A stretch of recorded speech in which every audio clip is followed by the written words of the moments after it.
नमस्कार दोस्तों, स्वागत है आप सभी का हमारे यूट्यूब चैनल राज एजुकेशन पॉइंट में। दोस्तों, आज की वीडियो में हम बात करने वाले हैं जेनेटिक्स, आनुवंशिकी।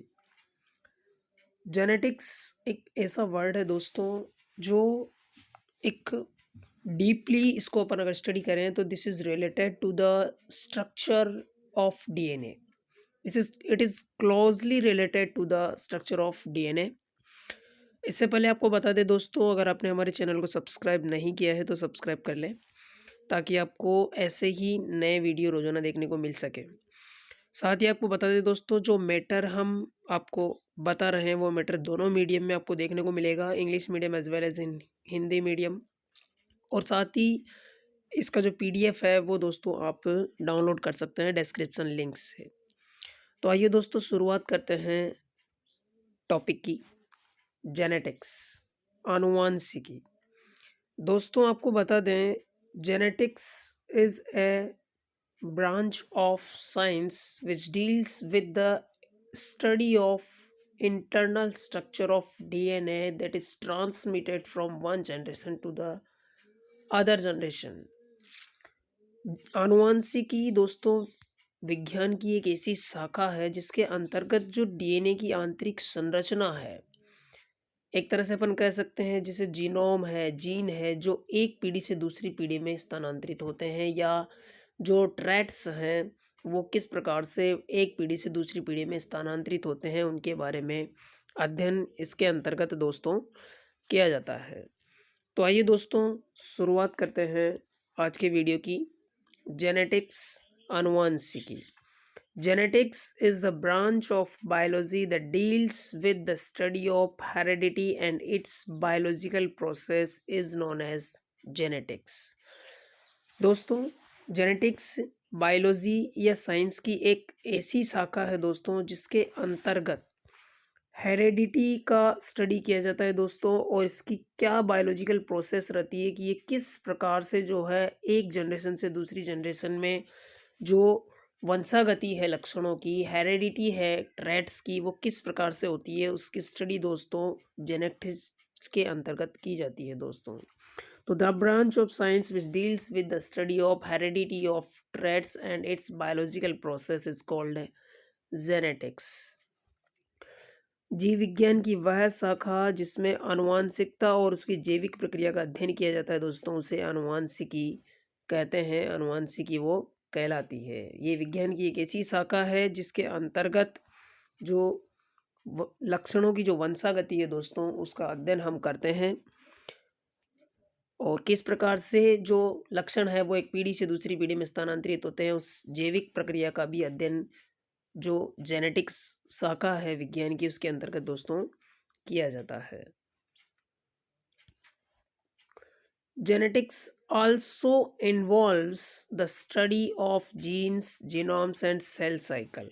और दोस्तों आपको बता दें, जेनेटिक्स के अंतर्गत जो है जीन के बारे में, जीनोम के बारे में और सेल साइकिल के बारे में भी स्टडी किया जाता है दोस्तों इसके अंतर्गत। तो आनुवंशिकी के अंतर्गत जीन के बारे में, जीनोम के बारे में और कोशिका चक्र आदि का भी अध्ययन दोस्तों जेनेटिक्स के अंतर्गत दोस्तों किया जाता है। जैसा कि आपको बताया, this is the internal structure of the genetic material DNA, how it transmitted from one generation to generation. किस प्रकार से जो डीएनए है दोस्तों वो एक जनरेशन से दूसरी जनरेशन में ट्रांसमिट होता है, कैसी स्ट्रक्चर इसकी होती है, किस प्रकार से जो ट्रेट्स है, जो लक्षण है वो एक पीढ़ी से दूसरी पीढ़ी में जाते हैं, इन सभी का अध्ययन जो है दोस्तों जेनेटिक्स के अंतर्गत किया जाता है। The term genetics, term genetics यानी कि जो जेनेटिक्स जो शब्द है दोस्तों वो किसने दिया, तो आपको बता दें विलियम बेटसन। विलियम बेटसन दोस्तों एक इंग्लिश साइंटिस्ट थे, अंग्रेज वैज्ञानिक थे, जो कि पहले व्यक्ति थे, वो फर्स्ट पर्सन थे जिन्होंने टर्म जेनेटिक्स का उपयोग हेरेडिटी और बायोलॉजिकल इनहेरिटेंस की स्टडी के लिए उन्होंने किया था दोस्तों। तो William Bateson an English scientist was the first person to use the term genetics to describe the study of heredity and biological inheritance. तो विलियम बेटसन एक अंग्रेज वैज्ञानिक पहले व्यक्ति थे दोस्तों जिन्होंने जेनेटिक शब्द का प्रयोग सर्वप्रथम वंशागति और जैविक आनुवंशिकता का अध्ययन करने हेतु किया। तो क्वेश्चन यहाँ से छोटा सा क्वेश्चन कई बार पूछा जाता है दोस्तों कि टर्म जो जेनेटिक्स है वो किसने दी, या जो जेनेटिक शब्द है, जेनेटिक वर्ड है, उसका प्रयोग सर्वप्रथम किसने किया। तो आपको बता दें दोस्तों, जेनेटिक शब्द का प्रयोग सर्वप्रथम विलियम बेटसन ने किया था। फादर ऑफ जेनेटिक्स, आनुवांशिकी के जनक, जैसा कि आप लोग जानते हैं दोस्तों, Gregor John Mendel known as the father of genetics. Gregor John Mendel को आनुवांशिकी का जनक कहा जाता है दोस्तों। He born on 20 July 1822 in Austria. उनका जन्म जो है दोस्तों, मेंडल का जन्म 20 जुलाई 1822 को ऑस्ट्रिया में हुआ था। He performed experiment on garden pea, Pisum sativum for the 7 years and gave the 3 laws of inheritance which is collectively known as Mendelism. Mendel ने 7 वर्षों तक उद्यान मटर, जिसका वैज्ञानिक नाम पाइसम सेटाइवम है, उस पर प्रयोग किए 7 वर्षों तक लगातार, और उन्होंने 3 वंशागति के नियम दिए दोस्तों, जिन्हें सम्मिलित रूप से मेंडलिज्म के नाम से दोस्तों जाना जाता है।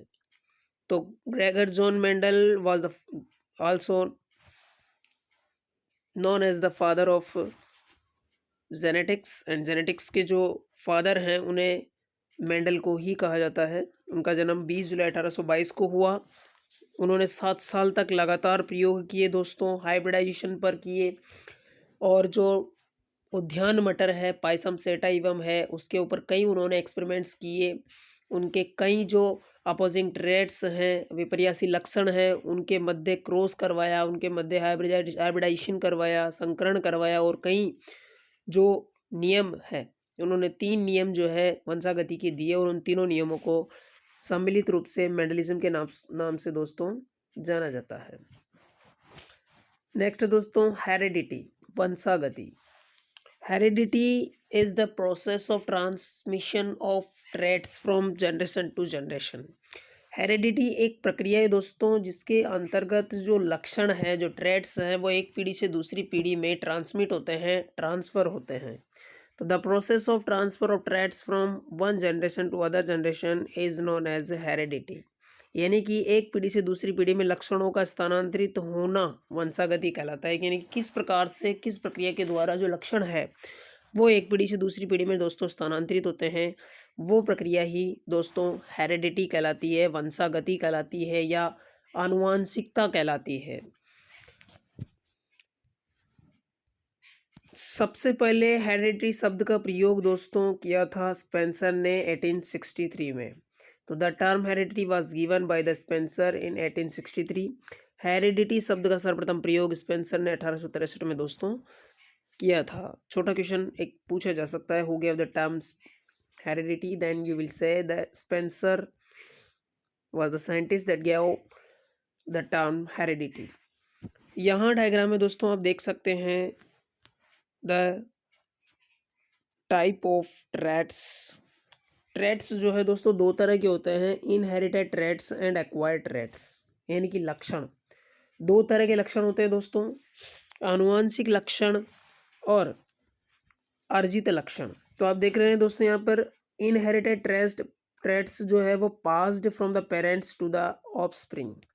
यानी कि जो पेरेंट्स हैं, जो ट्रेड्स हमें अपने पेरेंट्स से मिलते हैं, अपने पूर्वजों से प्राप्त होते हैं, उन ट्रेड्स को दोस्तों क्या कहते हैं, इनहेरिटेड ट्रेड्स कहा जाता है दोस्तों। तो आप देख सकते हैं कौन से हैं वो इनहेरिटेड ट्रेड्स। फर, यानी कि जो शरीर पर बाल होते हैं, वो दोस्तों पूर्वजों से प्राप्त होते हैं। Leaf size and colour, leaf का जो आकार और आकृति है, रंग है, वो भी दोस्तों पूर्वजों से प्राप्त होता है। एक जनरेशन से दूसरी जनरेशन में ये ट्रांसमिट होते हैं। आई कलर, आई कलर जो आंखों का जो रंग है दोस्तों, नीला, काला, ब्लू, ब्लैक, ये जो है दोस्तों ये भी ट्रांसमिट होता है एक जनरेशन से दूसरी जनरेशन में। इसके अलावा ब्लड ग्रुप जो है वो भी दोस्तों ट्रांसमिट होता है from the one generation to the other generation. तो these all are the inherited traits, यानी कि ये सभी जो है दोस्तों वो आनुवांशिक लक्षण हैं, यानी कि ऐसे लक्षण जो हमें अपने पूर्वजों से प्राप्त होते हैं या ऐसे लक्षण जो एक पीढ़ी से दूसरी पीढ़ी में दोस्तों स्थानांतरित होते हैं, आनुवांशिक लक्षण कहलाते हैं। अर्जित लक्षण आप देख सकते हैं दोस्तों, due to accident here he lost his hand, accident के कारण कोई व्यक्ति अपना हाथ खो देता है, या यहाँ इसने अपने बाल जो है पिंक कलर के किए हैं, इसी प्रकार से यहाँ कानों में छेद करवाए हैं, pierce ears, pink hair scars. तो these all are the acquired traits due to incidents during their life span. तो अपने जीवन काल के दौरान अगर जीव जो है लक्षण जो अर्जित करता है, जो प्राप्त करता है, वो सारे लक्षण अर्जित लक्षण दोस्तों कहे जाते हैं। तो आज के लिए इतना ही दोस्तों। नेक्स्ट वीडियो में हम बात करने वाले हैं the 3 laws given by the Mendel, laws of inheritance, वंशागति के जो नियम मेंडल ने दिए थे उन नियमों के बारे में हम स्टडी करेंगे नेक्स्ट वीडियो में दोस्तों। आज के लिए इतना ही।